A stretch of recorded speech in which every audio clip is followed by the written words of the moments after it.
Over the near 75-year history of Formula One, we've seen many different circuits from many different corners of the globe host Grand Prix on every single continent except Antarctica. As such, some circuits have built long-standing legacies, with fan favourites such as Spa, Silverstone, Monza and Monaco having a litany of historical moments.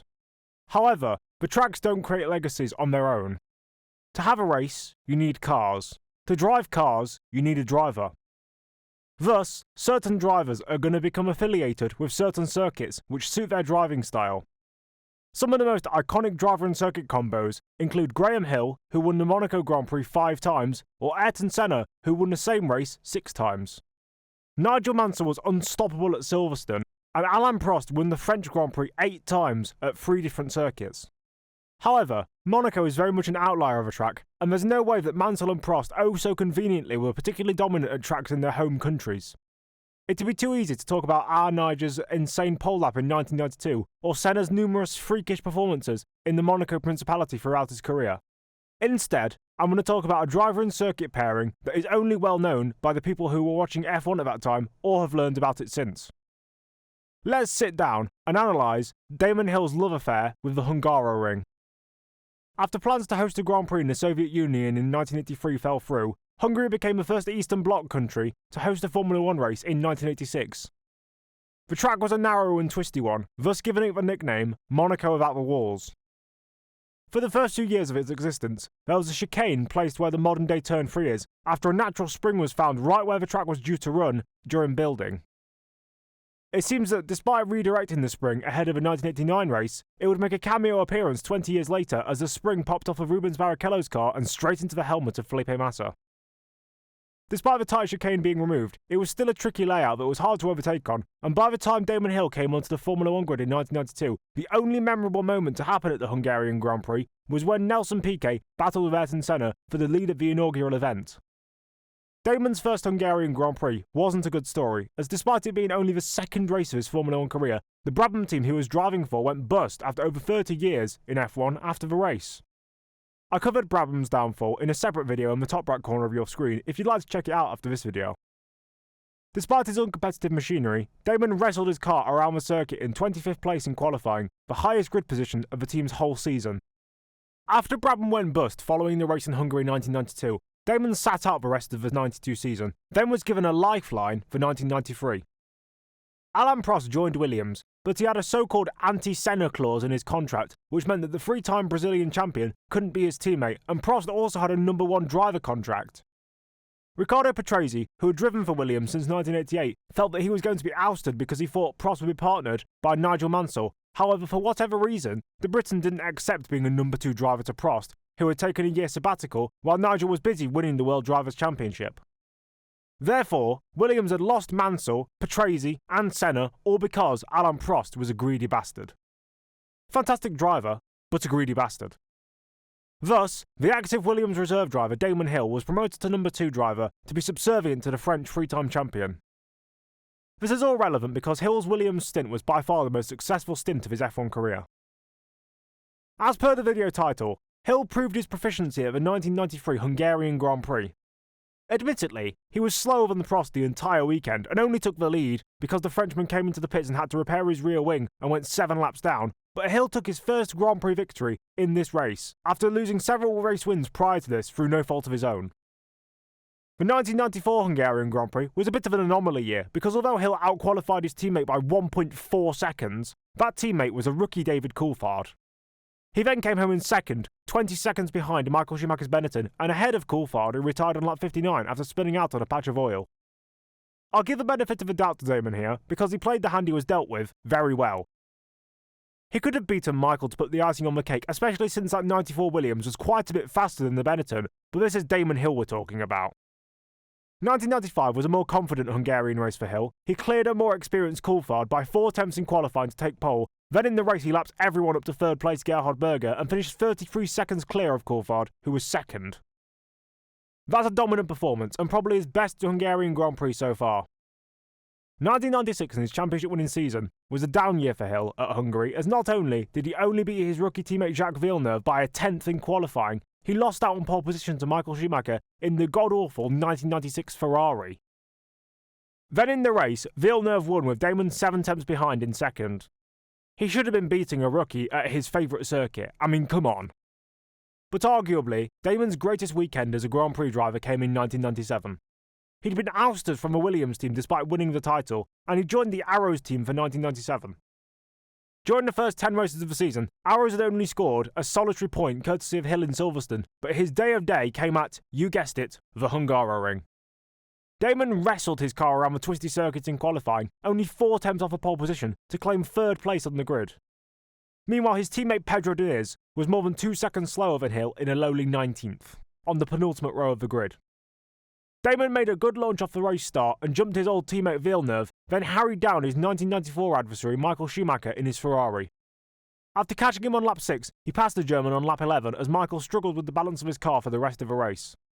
Hill built up an astonishing lead, and outside of the pit stop window, led from lap 11 onwards. By lap 72 of 77, his lead was over 35 seconds in an Arrows. However, on lap 74, Hill encountered mechanical trouble. The hydraulic pump on his car failed, and he was stuck in 3rd gear and had only an intermittent throttle. Villeneuve closed 12 seconds on lap 75, then another 20 or so seconds on lap 76.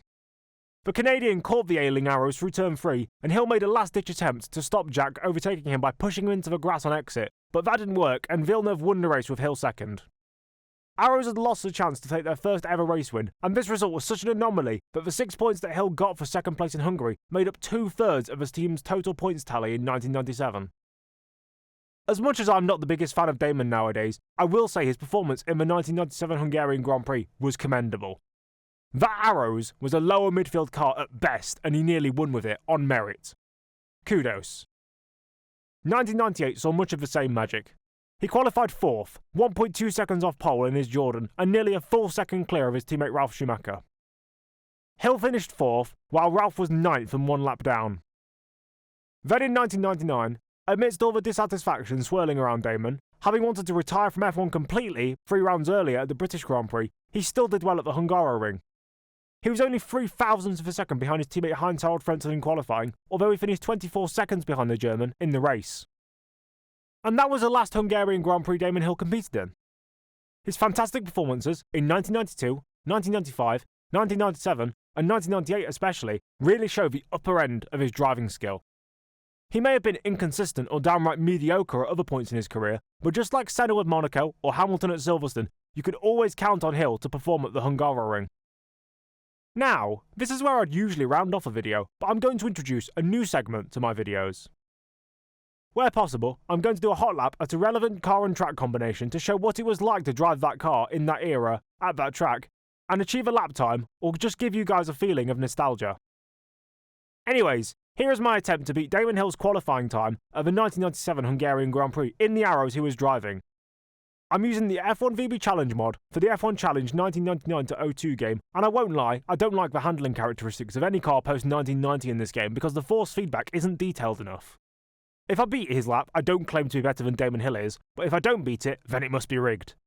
That's my racing driver excuses out of the way, so let's get into the lap.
well, 5 seconds off? Maybe the mod's a bit dodgy. Maybe it's not as quick as real life. I will say the track, at some points, felt like it was a bit tighter than what it was in real life, as I've seen on boards from around that era. But that's not really an excuse. 5 seconds off is a bit miserable, I won't lie.